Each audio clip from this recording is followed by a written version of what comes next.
My name is Fourie. I've been on a crazy journey since starting off my chefing career here, and ultimately it's landed me up in a position where I've been fortunate enough to be part of a team that won a Michelin star. Today though, I'm just going to bring a bit of home out, because for me that's what cooking is.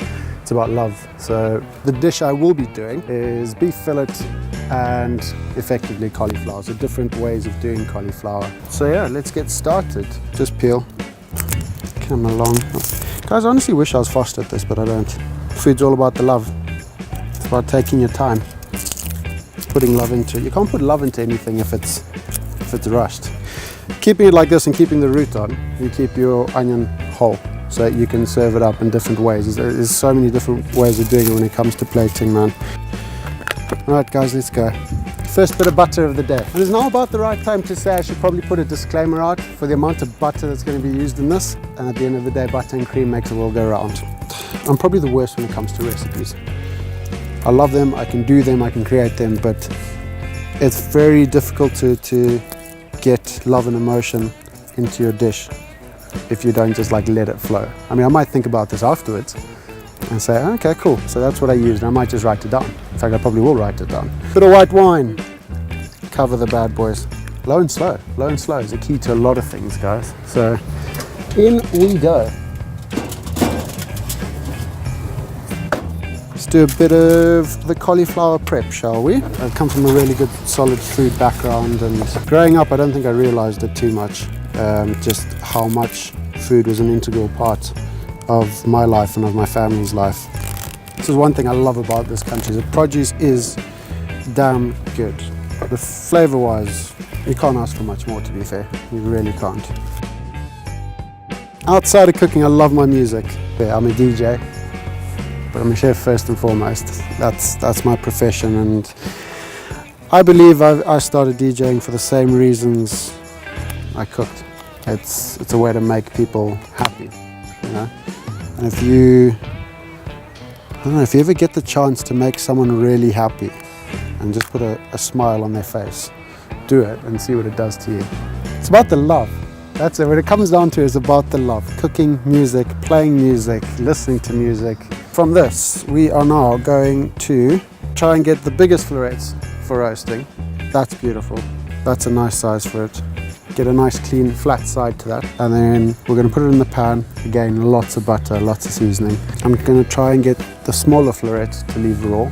This I could cut in half, and I'll put it across the mandolin, and we'll pickle those so we get some nice small ones. But this all depends what I get out of it, and then we'll have the stuff for the puree. Right, so as I said, down the middle, one clean bit. So you kind of land up having that, which is, you'll get some nice color along there. And we'll just keep basting it in butter, and it'll soften and soften and soften. So, right, so that we've got there for our roasting, yeah? Let's do the mandolin now, shall we? Right, lovely Japanese mandolin. So you just want to get the biggest flat side you can, watching your fingers all the time. There is a guard that goes with this. We never use it as chefs. Lovely.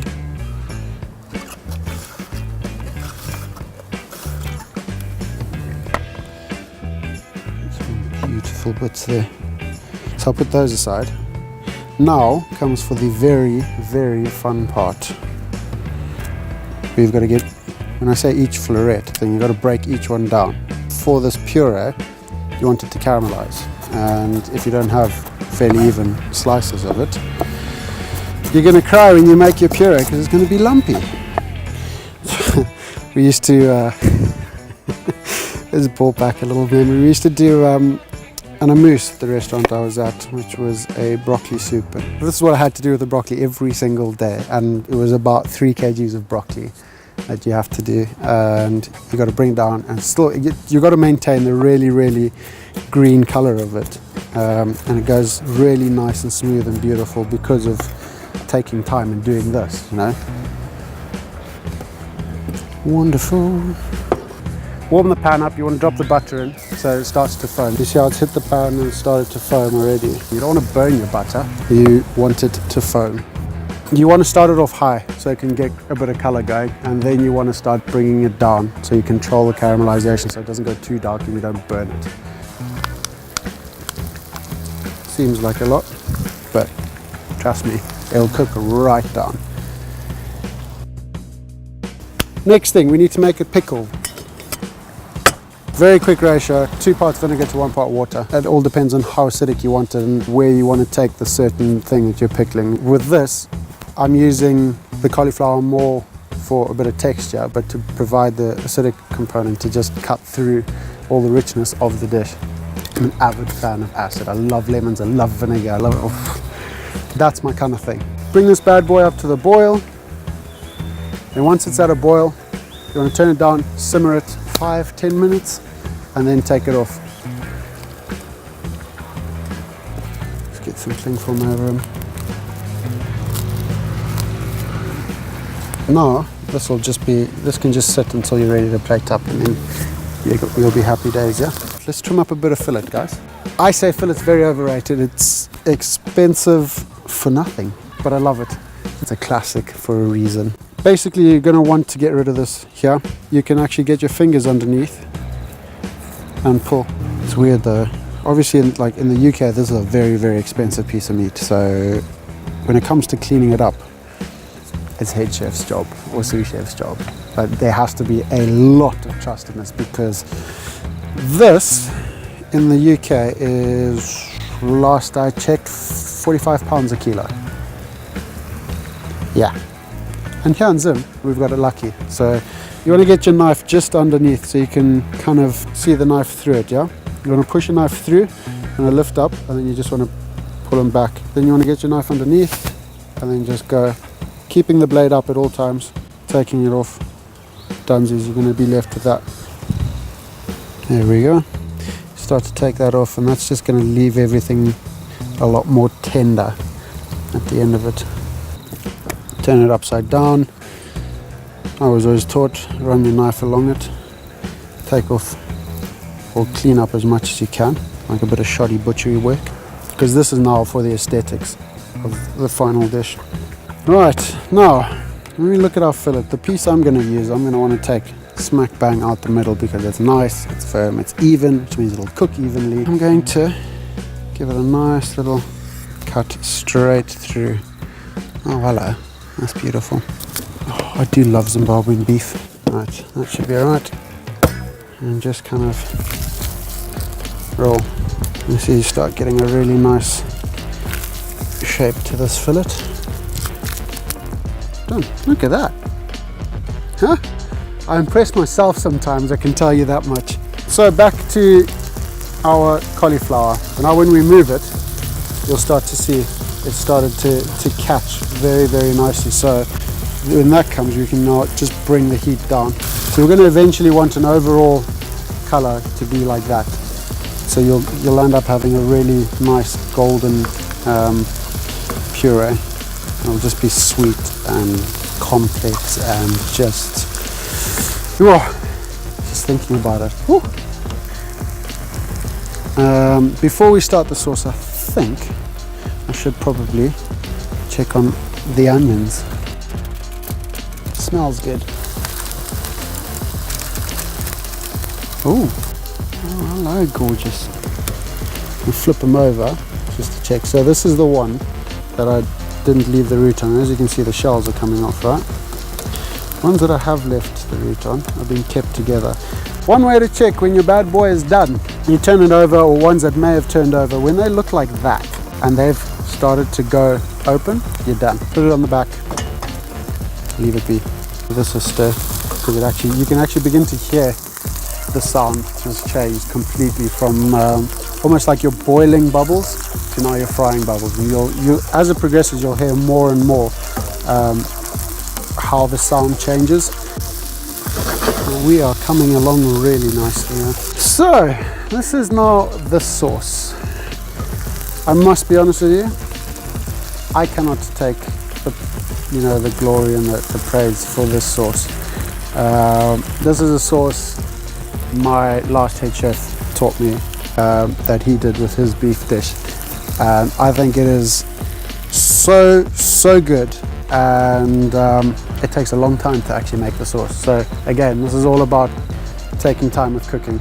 I have to be honest with you. To this day, there's one dish that I constantly cook, is Mum's chicken soup. It's my favorite thing to eat. Everyone thinks, ooh, chicken soup. No. Chicken soup, that's Mum's hug when you're far away. And we all go through it. There's times that we need that. You want it cut up pretty fine. Food is something special to me. It's something that I grew up around a lot, but not realizing it. When the time comes, you all sit together and talk about what's happened over the day. You don't realize it at the time, but I think looking back, it was a massive part on making the decision to become a chef, which that took a while in itself. So that should be okay. With that foaming, then you can throw the onions in with your aromats, sweat that down, get it to the point where you can just drive the spoon straight through without meeting any resistance. One good glass of white wine in. Now what you want with this is you want to reduce that down to a syrup. Get that really sticky, get all the flavors of the wine really concentrated. And then you're going to want roughly the same amount of stock in there. Happy days. Now you want to reduce this by half. Get a clean wooden spoon. You can have a look at the level. You now want to bring that down by half. Now, this is where the shocking part comes in. We're going to roast some cauliflower, guys. By roast, I don't mean roast at all. Get flat side down. And basically, you're not going to turn it. You're just going to keep it there. You're going to get a lot of good color on that. There's going to be a lot of butter involved. And this is what they kind of mean by roasting. So you're not really roasting it. But trust me, you'll end up with the same flavor. It sounds ridiculous, but you want to know how you stop butter from burning? You add more butter.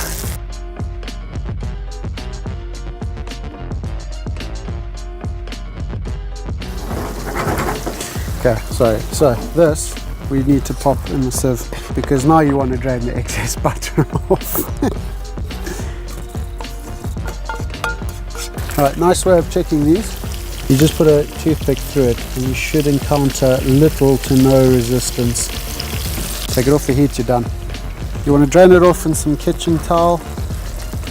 From here, basically what we have to do, finish off our sauce, cook the fillet, and then start bringing everything together. We'll do the puree. That's what you want. It's a nice color, good rounded flavor. And now you see, by doing all of this, you're taking out all the bits that haven't been able to get blended up by the blade. Now we plate. See, the thing is with plating, it's all about how you perceive it. Just gonna get the beef, put them on. 1 and 2. Get our puree. I'm gonna hope she works. With a very thick puree. Our onion's gonna come in over here. Next up, I'll be using the roasted cauliflower. And look at that color. Show off both sides of the cauliflower. You want people to see that side, you want people to see the side that's got color. Now, if you got tweezers, pull them out. I can probably stick this bad boy in over there. These are just purely for texture. You can kind of plonk them in and around everywhere. A little bit of the sauce. The sauce is just there to help lift everything up. You're going to be putting it straight in the middle. And you just want a little bit over here. And that is my beef and cauliflower.